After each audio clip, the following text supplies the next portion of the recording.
Welcome everybody to our second in-person, or not in person, but live session with Leslie Ritter-Jenkins. Leslie, welcome back.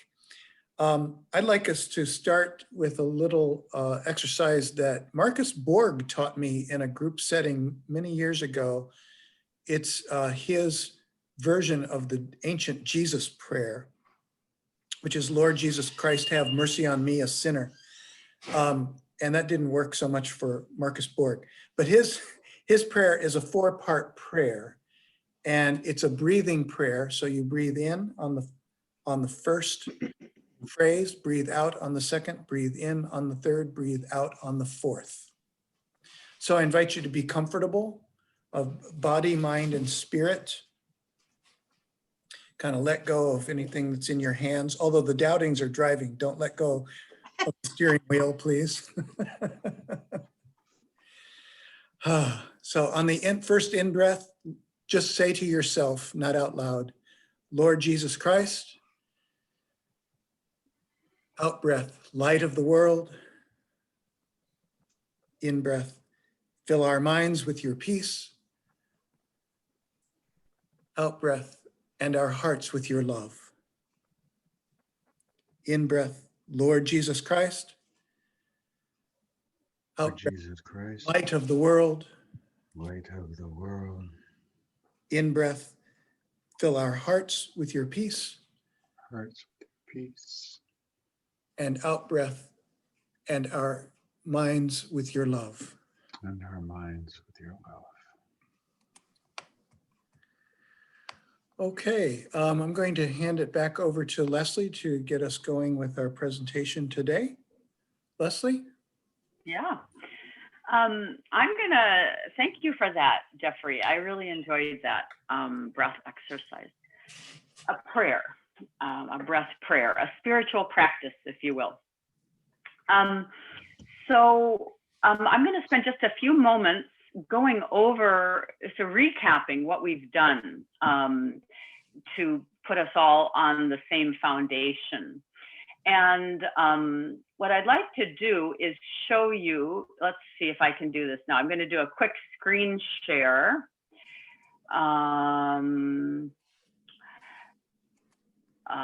Let's see. Here it is. Okay. All right.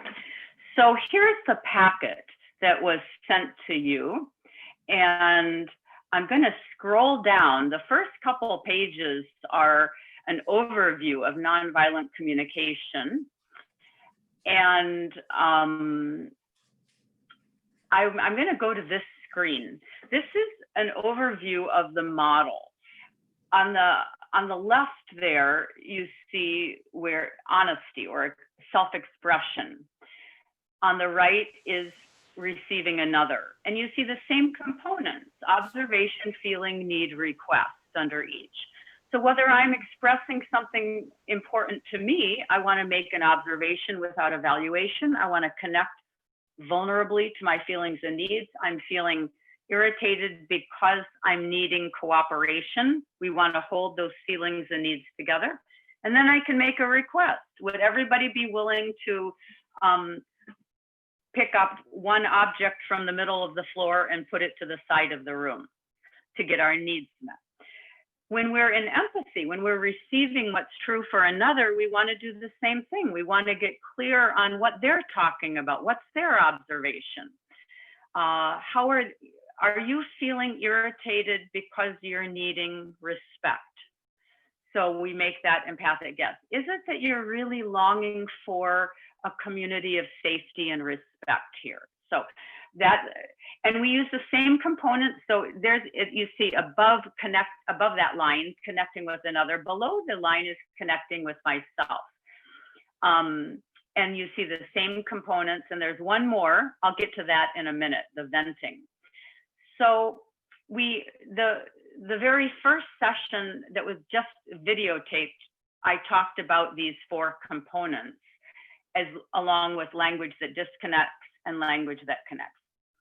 And the second session last time, I talked about the core relationship between feelings and needs and that you see in every part of this model. The feelings and the needs, we can draw a little heart around it because it's the core. And then I also talked about self-expression, this left-hand part, how we do that. That was last time's session. And today we're going to talk about self-empathy, the part below the line there, and empathy. So let me see if there's anything else. We see that, just to recap, feelings arise from within. By connecting to our feelings, we are empowered. Other people don't cause our feelings. Our feelings are caused by our needs. And when we put those together, we can be empowered and self-responsible. We don't need to blame anyone else for how we are. We can take responsibility for that and be empowered to get our needs met. And then the last thing I want to show you in this recap is, well, there's a list of feelings when our needs are met, a list of feelings when our needs are not met. They're beautiful words. We can expand our vocabulary with these lists. But here's what I want to show you. That look at the far left column. Words like abandoned, abused, betrayed, bullied. These are all words that we sometimes use as feelings, like we say, I feel attacked. But in fact, they're evaluations of what somebody else is doing to us. And beneath them is other feelings. And so the next column to the right, if I say I feel betrayed, it's likely I'm feeling hurt, disappointed, maybe alone. And my needs might be for trust, honesty, care. So we want to translate those false feelings into feelings that are within. All right, I'm going to stop my screen share and bring that back up. Okay. And I want to say NVC is a spiritual practice. It's a consciousness. It's like worship, and it helps us love our enemies, not judge, not retaliate, and speak the truth in love. That's another piece of the recap. Okay. Let's see. So we're going to jump right into that section called self-empathy. Oh, and you know what? I'm going to screen share again because I want to show you something on, uh-oh, I didn't do that right. Let me try. All right, there we go. So if we look at that, the model, here we go. This is the self-empathy part. You see at the bottom of that, there's an extra rectangle, venting. This is my favorite place on the whole NVC model. It's where we can listen to our judgments, our shame, our guilt, our anger, and let it all out. Those are words that if we say them to someone else, it's likely, very likely, we're gonna disconnect in that relationship. The other person isn't gonna trust us if we're criticizing and blaming and all of those things that belong there. But the reason we have it there is so that we can listen within ourselves to that, to those voices. And we can translate it, we can find out what precious needs are underneath that anger, that fury, whatever it is. Okay.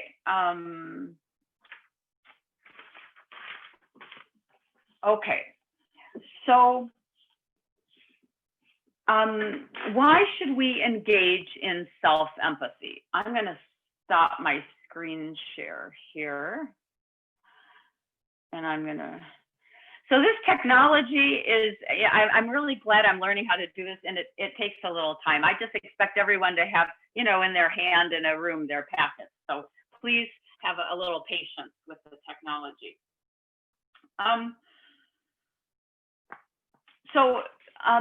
Jeffrey mentioned that he talks about self-compassion a fair amount. or that's part of his spiritual direction. And so, Jeffrey, at the end of this little section, I'm going to ask you to see if you see some parallels in self-empathy, because I don't know exactly how you use that expression. The Christian overlap here, do not repay anyone evil for evil. When we go into self-empathy, when we're listening to what's true for us and we're empathizing with ourselves, we are choosing a different way than retribution. We're choosing to process and get clear on what's true for us and find a way to speak the truth in love. So why engage in self-empathy? It helps reduce reactivity. It helps us get clear about what's alive in us, what our feelings and needs are. It helps us identify strategies that are going to meet our needs. It helps us transform anger, guilt, and shame into useful, life-giving language and understanding. It helps us transform enemy images of others.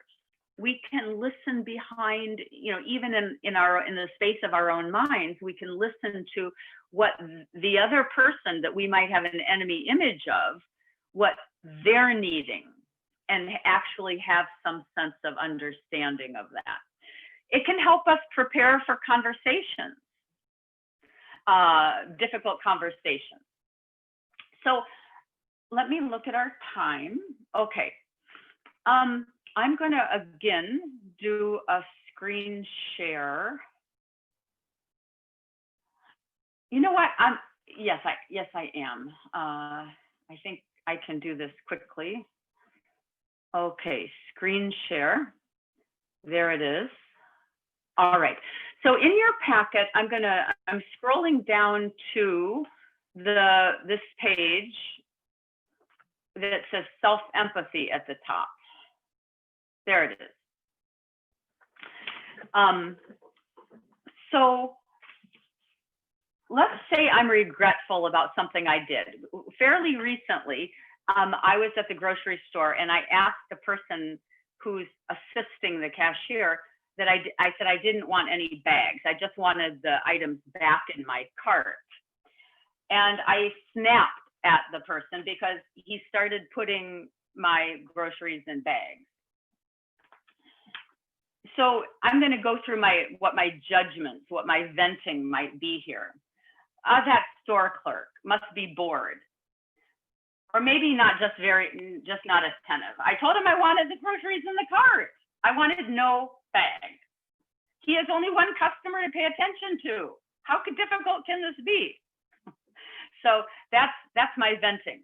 And I might also say, how can you call yourself a nonviolent communication trainer when you get triggered over such a small thing? So I might express that judgment to myself. We don't want to leave it there. We want to then get clarity. So what's my observation? My observation is I asked for the groceries to be put in the cart. What are my feelings at this point? Well, I'm feeling annoyed, and I'm also feeling a little regretful for the tone of voice I used. What needs of mine are up for me? So this is a process we're going through. I'm not going to read every portion of it, but I'm just demonstrating how we can use it. My needs are really to be heard. My needs are to contribute to the environment by not taking a paper or a plastic bag. I also want my time valued. So, and when I say those words, they really land, I'm saying them about myself, but just being heard, is so very important to me. And so what might my request or strategy be in this situation? Maybe next time I go to the grocery store, I might actually move closer to the person bagging the groceries, who usually does that, and say, would you be, look them in the eye, be a little more direct. About my regret, I might actually, next time I see that person, express regret for the tone of voice I use. So a request or strategy can be of myself, it can be of another person, or of the other person in the interaction. So I'm going to stop my screen share. So that's a worksheet that that you can use, and let's see. Let me go down here. All right. So that's a worksheet showing the process. It looks, all of these look like a very linear process. And because on that, you know, when I had the whole model on the screen, I had 1, 2, 3, 4. Those are numbered. But this is not a linear process. If I'm in a conversation with someone and I'm expressing myself at the store, for instance, you know, I'd like all the groceries in the cart and no bags, please. And then the person I'm in self-expression at that point. I've made a request. If I go, then if the person starts putting them in a bag, then I could go immediately to self-empathy in the grocery store and say, oh, I want to be heard. I'm feeling annoyed. I'm really wanting to be heard. Deep breath. And then I could find, you know, the request. Would you be willing to put those in my cart? So we can move around that model in seconds.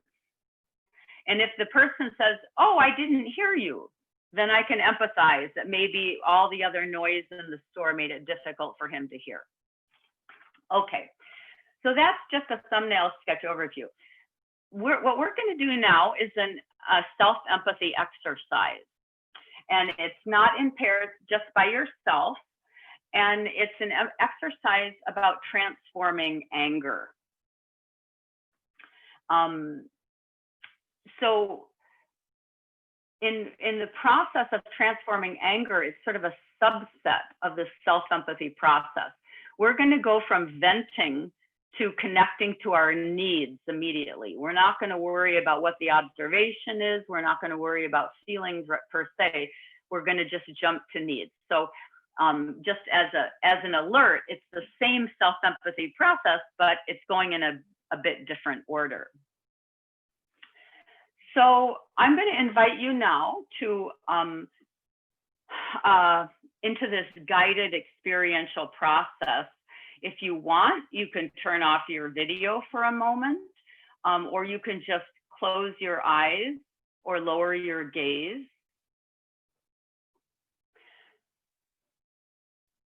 I'm going to invite you to take 3 long, deep breaths and to focus on the air as it enters and leaves your nostrils.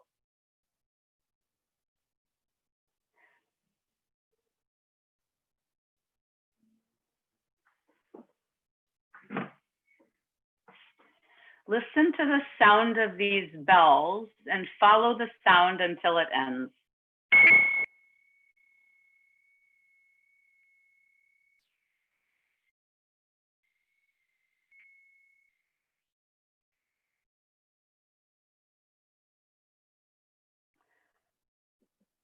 Think of someone with whom you feel angry at this time.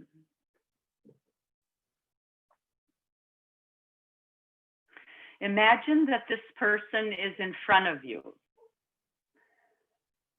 I'm going to ask you to do something we would never do in person, but only in the privacy of our own minds. Tell them how you feel. Express your anger fully. Let it all out. Don't censor yourself.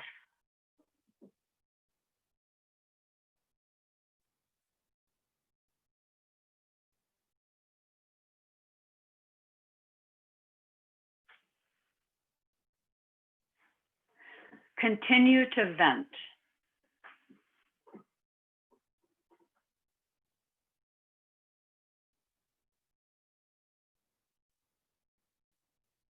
Now I'm going to call out some needs. Notice what needs of yours are not met in this situation. Is it respect?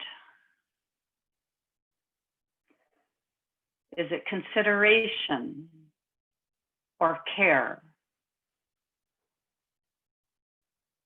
Is it respect for your autonomy, your choice?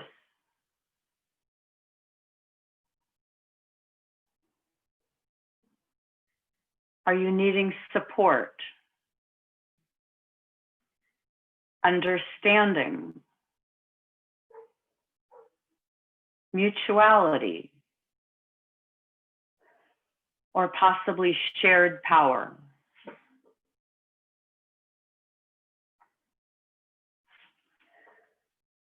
Experience the frustration, the sadness, the disappointment of your unmet needs.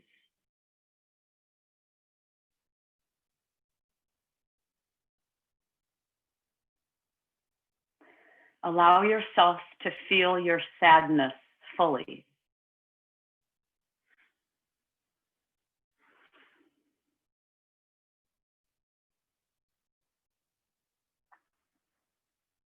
Now ask your intuition, what can I do to meet my needs in this situation?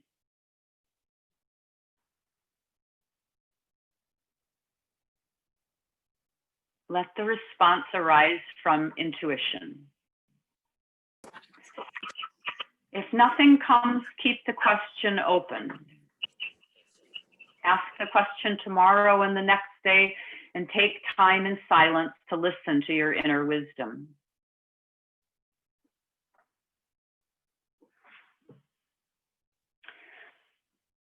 Slowly come back to your room, to our shared space together now. Feel the air on your skin, feel your body.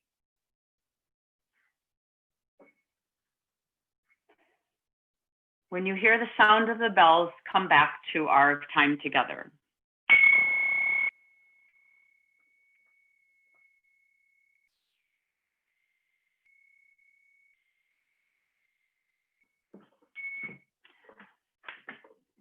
So I'm going to ask, I don't know in a Zoom setting if we have, how that worked for you, but I'm going to ask 3 people for whom the process worked a little bit. If you felt a shift or a transformation in your anger, you can just unmute yourself and start speaking, I think, to participate. Yeah, JS, I see your hand up there. Okay, thanks.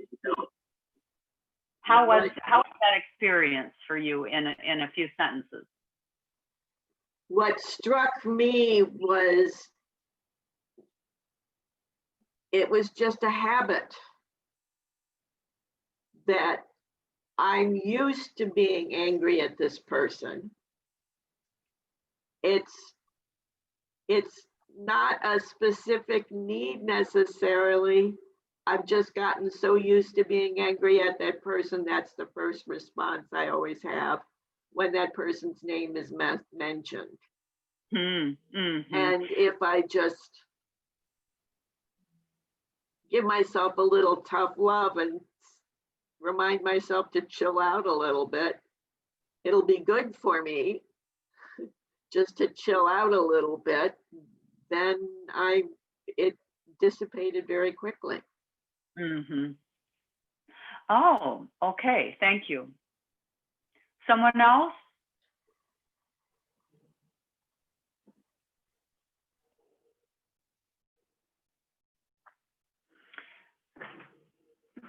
Was there a connection, between did you feel any shift in your anger once you connected around some of the needs? This is Jean. I think mine was more about actually sort of allowing the venting process of not holding in the anger and sort of even in my mind venting at the person. That helped release something in order to be able to feel what was underlying it. Beautiful. Yeah. And you felt a transformation. So what were the feelings underlying it? Some of the first ones that you mentioned about caring, respect, Mm-hmm. Mm-hmm. More universal, just being seen and being respected. Uh-huh. Yeah.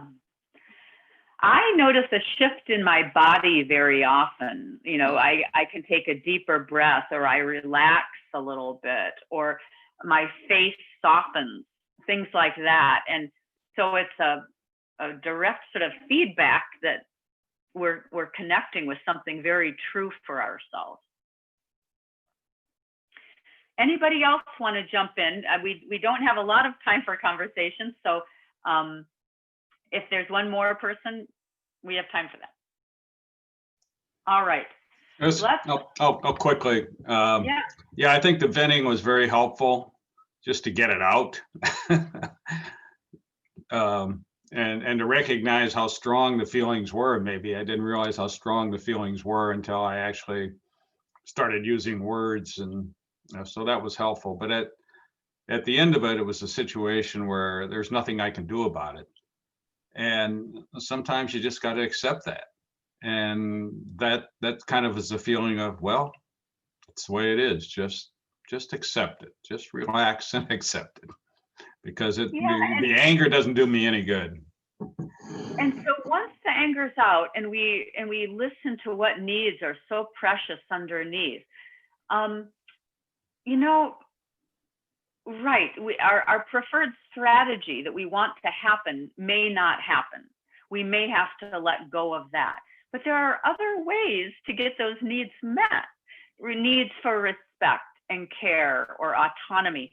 And so if we dwell on those needs, we tend to get very creative, more than dwelling in the strategy that's not happening.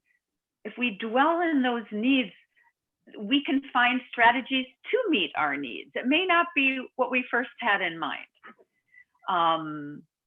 Okay, so Jeffrey, I'm wondering if you want to make a parallel to self-compassion, you know, we have about a minute for that. In my spiritual guidance training, my teacher, Jan, liked this term self-compassion.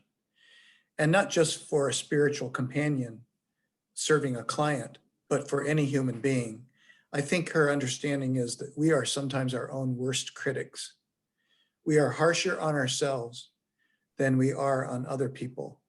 And if you bring that to a relationship as a spiritual director with a client, or just to any other human being, if you're kind of beating up on yourself, you miss the love that's in you, and you may miss the love that's in the other person, the one great divine light that's present in all. So Jan's favorite phrase is, when you're feeling self-judgment, put a gentle touch on it.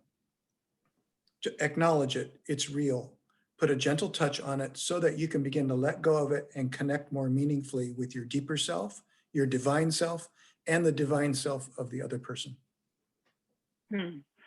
Yes, I truly believe that a parallel I see there is that that self-compassion in that first venting part, if our judgment is directed toward ourselves, we can shift that. We can let it go. In NVC, it's through connecting to what we're longing for. So if I do something, you know, in this case with the grocery store, I didn't use a voice of respect. I did not meet my own need for respect. And so acknowledging that is very powerful, and it helps me connect to wanting to do that in the future in the grocery store line. And so we're not beating ourselves up and staying in that judgment.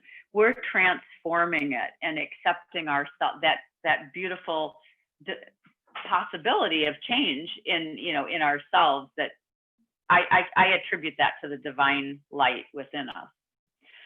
Okay, so that's self-empathy, and some of the highlights of what you said are, we don't want to shortchange that process.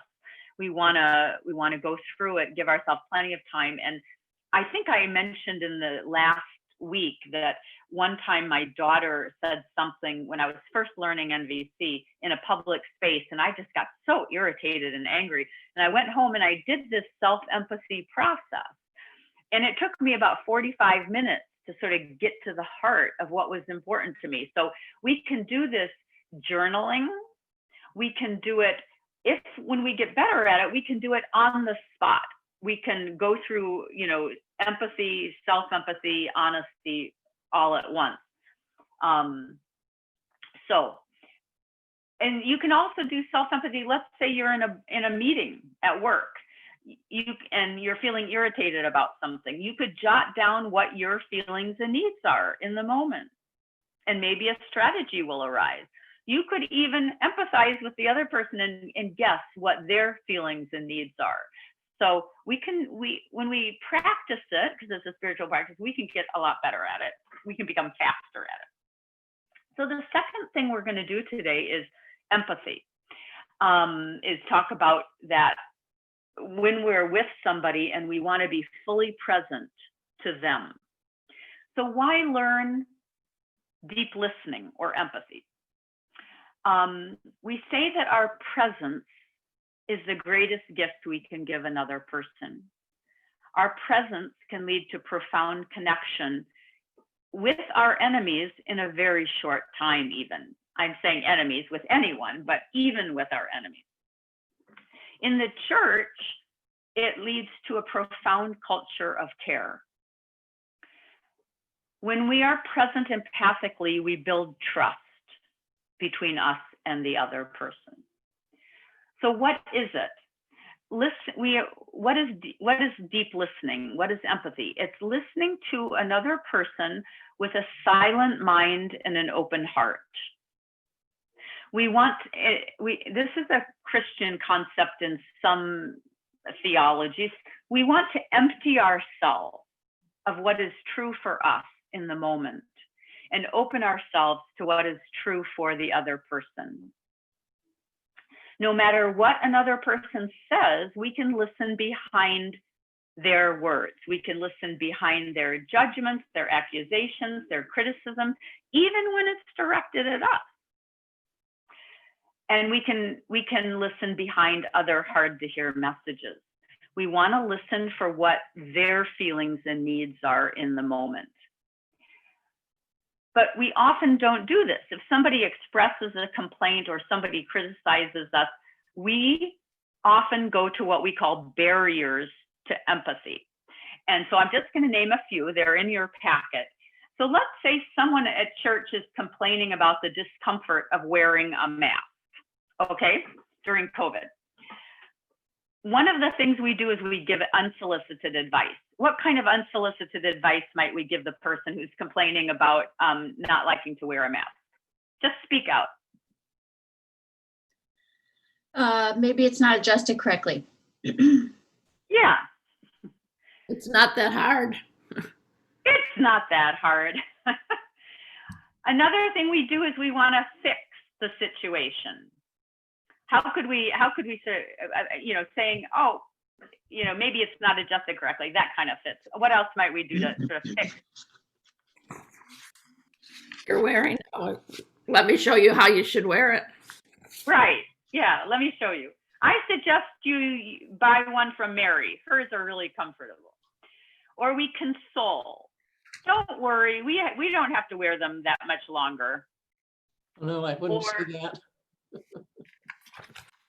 Or storytelling or one-upping the other person. What might we say to sort of upstage them?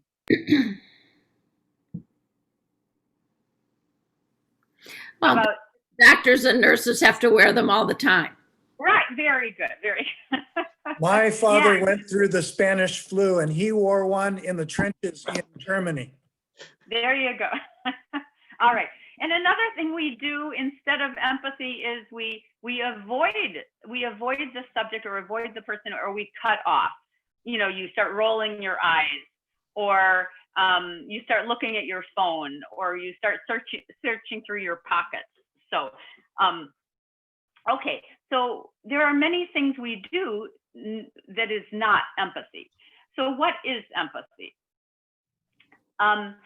Empathy can be, not what is it, but what do we do when we hear criticism and blame and it's directed at us or another?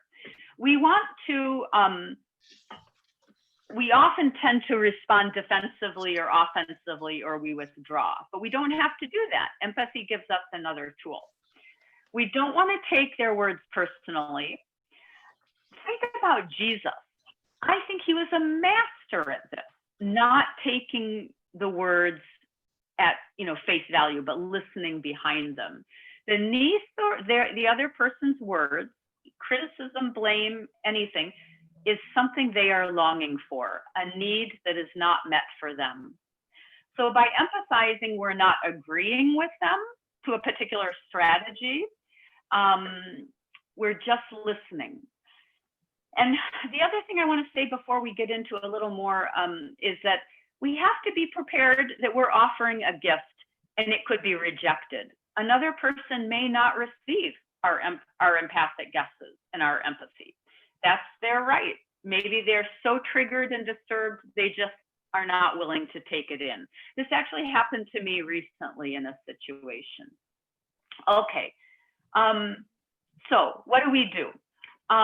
We want to, I'm not going to go back and forth with the sheets, but in your packet, there is a flow of information. Easier for me to show it on the screen. It's this one. It's self-empathy at the bottom. It's self-expression and empathy at the top. In the middle is sort of checking out our consciousness. Are we centered, open, and relaxed? Are we curious about what's true for the other person? Are we valuing their needs and ours? Are we open to outcomes we may not have thought about? So we want to, if we're in that space, then we should go ahead and empathize. If we're feeling angry, stressed, scared, wanting to be right, wanting to get our way, are we closed to other outcomes? If we're holding tightly to what we want, then we need to do more self-empathy. So we're not in a good place to empathize. Okay, we want to prepare to listen to the other person as if we know nothing about that person. And this is especially hard, of course, for those of us who have partners for 30 or 40 or 50 years. We think we know everything about our partners and what they're thinking at any given moment. So, so try to empty, we want to empty ourselves of all those preconceptions that we have. So what do? The most important part of empathy is silence. We want to listen for the other's feelings and needs. And after a person has fully expressed themselves, we want to try a few words to connect empathically, capturing the essence of what they're telling us. And if you can use your own colloquial words, but you can say, if I'm getting you, is it that you're feeling irritated because you're really longing for inclusion and respect? So we want to put it in that phrasing, sort of like we did in the exercise last time. We're not telling them how they are. We may have a pretty good idea that we're capturing it, but we don't want to tell them because we're not the experts on what they're feeling and needing. They are. So we want to say it with humility.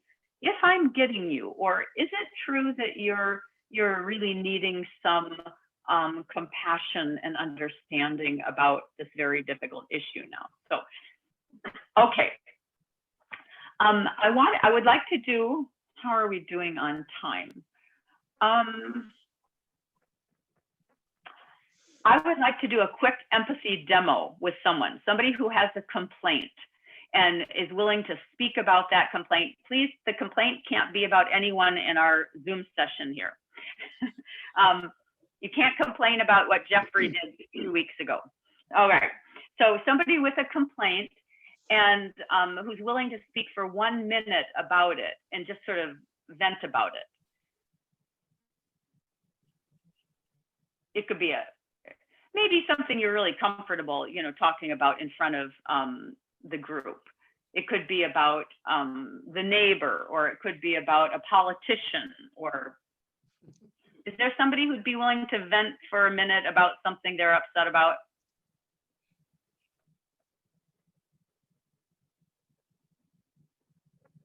Okay, who's raising their hand? Flurry? Can you unmute yourself? Can you hear me now? You're good. All right. It really annoys me. We live in a gated community. There's only 162 houses. Many people, let's say probably 30 people, have dogs that they walk, mostly around, the ring road of inside the community. And it's annoying to me, and I like dogs, but I do not have one now. And people invariably do not pick up after their dogs.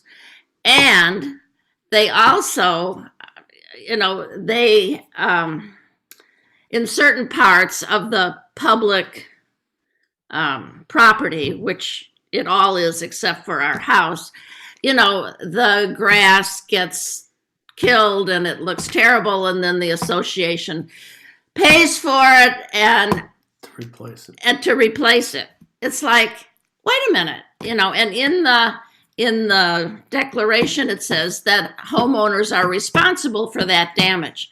But it seems like it's silly, because you can't have a camera all the time on every part of grass, and how do you charge people you don't know whose dog it is? And I just wish they'd be considerate of the rest of us who walk around and don't like either seeing it, or if it's on my property, stepping in it.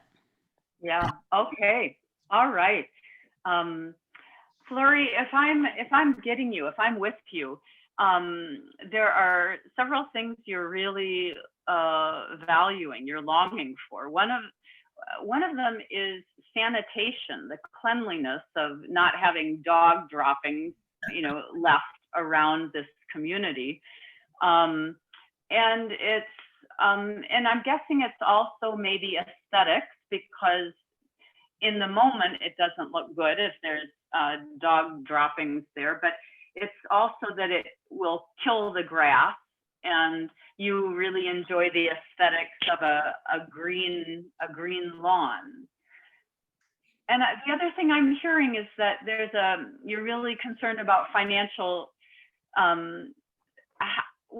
it's using resources, the financial resources, as you value, and you'd like some accountability. It sounds like with the people who have dogs, you'd like them to have awareness that this is in the guidelines and in the property owner's manual, and you'd really like people to comply with that, to honor the agreements of the community.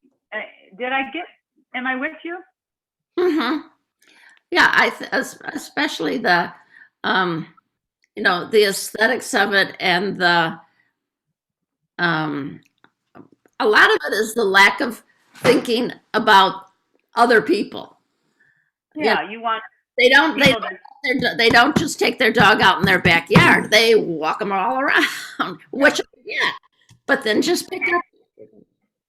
So I'm going to hit timeout right now. What Flurry did was she sort of crystallized what was most important to her after I had made my empathic guesses. And so people do, once you make that empathic guess, even if you're wrong, the other person, because you're creating this connection, they'll tell you more. And so it builds the trust in the relationship. So I'm just calling time out because I'd like everyone to have a chance at this. So we're going to divide into dyads. Jeffrey's going to use the magic to get us, the people who are already in the twos using the same machine or the same car, we'll do it together, but others will be put in dyads. And each person just choose who's going to be the speaker first.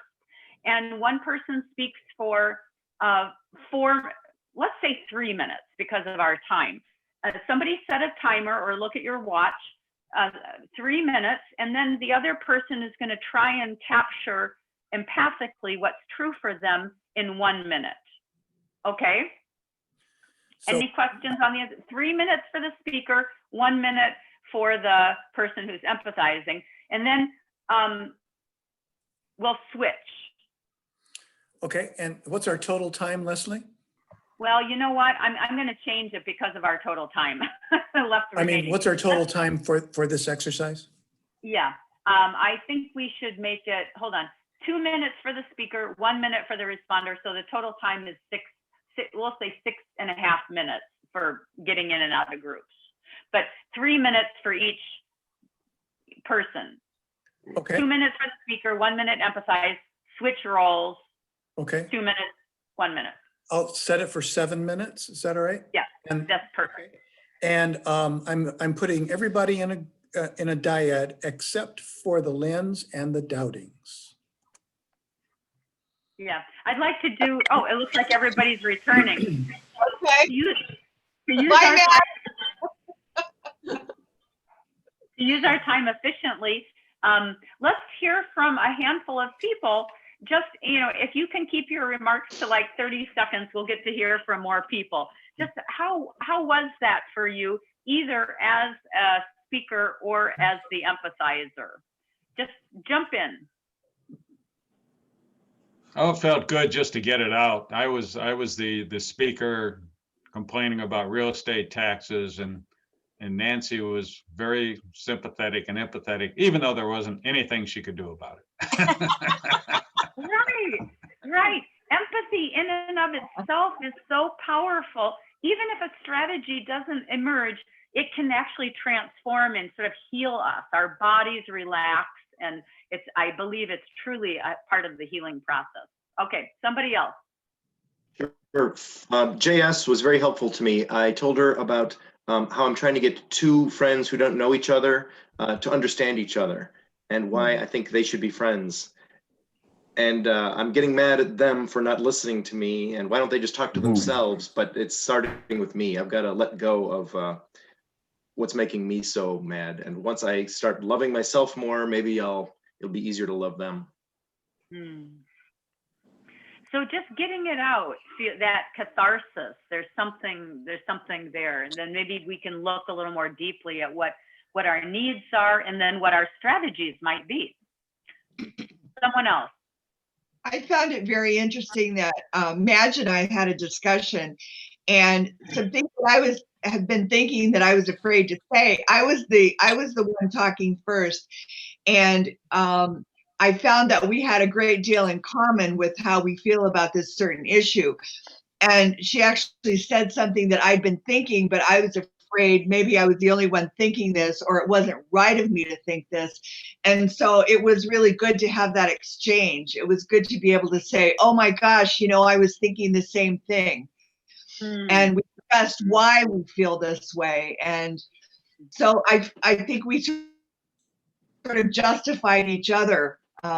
It was interesting. What about you, man? Well, Elaine, let me jump in for 1 second. I think it sounds to me like you just enjoyed the companionship, in expressing it. Yeah, go ahead. Who is next?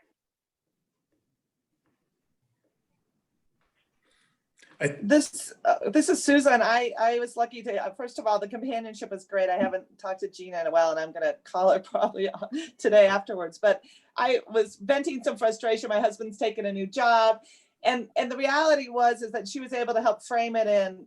It's during COVID time, change is hard, and so there's a lot of, it's not so much the new job, which is good for him. It's that, how do I help participate in that, or keep them safe or whatnot. So she was able to quickly help frame it, in that way. And that was very helpful. Within like a minute, she kind of helped me frame that. So thank you, Jean. And that's the beautiful thing, that when we get to those needs, we can do it quickly. And we can actually have an impact, in a very short time. It doesn't have to be a long conversation. It can be just little pieces of empathy here and there. So let me wrap up in 1 minute. So we've gone through self-expression, empathy, and self-empathy. It's not linear. It really is more like a dance, and it requires some practice. And so, whether we practice on our own or we join a practice group, it's helpful to have others, companions on this journey. So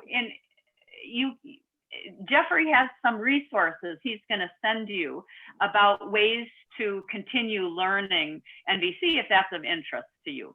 And with that, I'll stop to honor our time commitment. Well, thank you, Leslie, for these 2 weeks and the additional resources you have provided and will continue to provide for us. So this is one of those models that does take time to understand and internalize and then put into practice. So as Leslie said, there's the packet that she's leaving us. There's the introductory video, these 2 live sessions, plus some other resources. And again, Leslie, thank you so much for these weeks. It's Thank given you, us Leslie. a way to be. Thank you for inviting me. Thank you for Okay. inviting me. All right. Thanks, Leslie. Great job. Peace, everybody. Thanks, Leslie. It was very Bye. valuable, really important information.